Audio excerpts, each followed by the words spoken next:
এই ভিডিওতে দেখাবো আপনার ওয়েবসাইটের পেমেন্ট মেথড, ম্যানুয়াল মেথড যেটা বিকাশ, নগদ, রকেট, এই মেথডটা কিভাবে অ্যাড করবেন অথবা চেঞ্জ করবেন।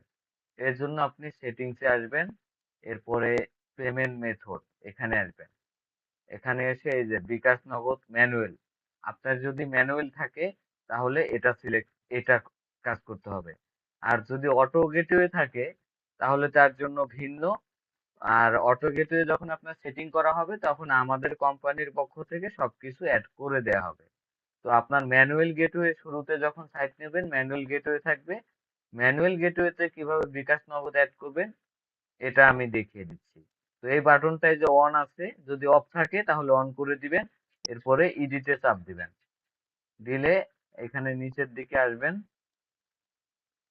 এই দেখতে পাচ্ছেন বিকাশ নাম্বার, নগদ নাম্বার লেখার অপশন আছে। তো এখানে আপনি উপরের দিকে একটা ক্লিক করবেন।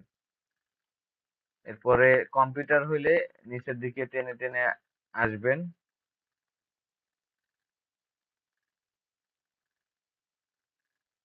এখানে কম্পিউটারে মাউস কাজ করবে না, মোবাইলে আবার কাজ করবে। তো কম্পিউটারের অ্যারো বাটন দিয়ে চেপে চেপে আসবেন। এসে এই যে নগদ নাম্বার এখানে দিয়ে দিবেন নাম্বার। আবার উপরে যাবেন, উপরে গিয়ে বিকাশ নাম্বার এই ব্র্যাকেটের মধ্যে দিয়ে দিবেন। দিয়ে ইডিট লেখা, এই লেখায় চাপ দিবেন। তাহলে আপনার পেমেন্ট মেথড অ্যাড হয়ে যাবে। এই যে দেখাই অ্যাড ফান্ড।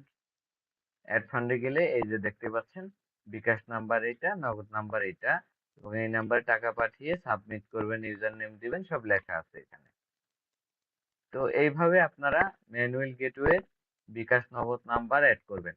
এখন দেখেন এখানে বিকাশ, নগদ আছে, আপনি ব্যাংক, রকেট এগুলো দিতে চাইলে এখানে লিখে দিবেন এডিটে গিয়ে।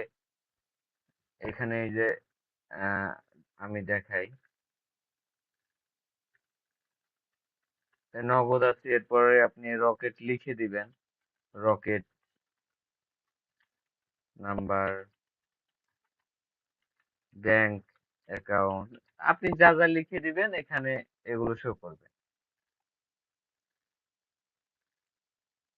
লেখা শেষে নিচে এসে এডিটে চাপ দিবেন, এডিটে চাপ দিলে হয়ে যাবে।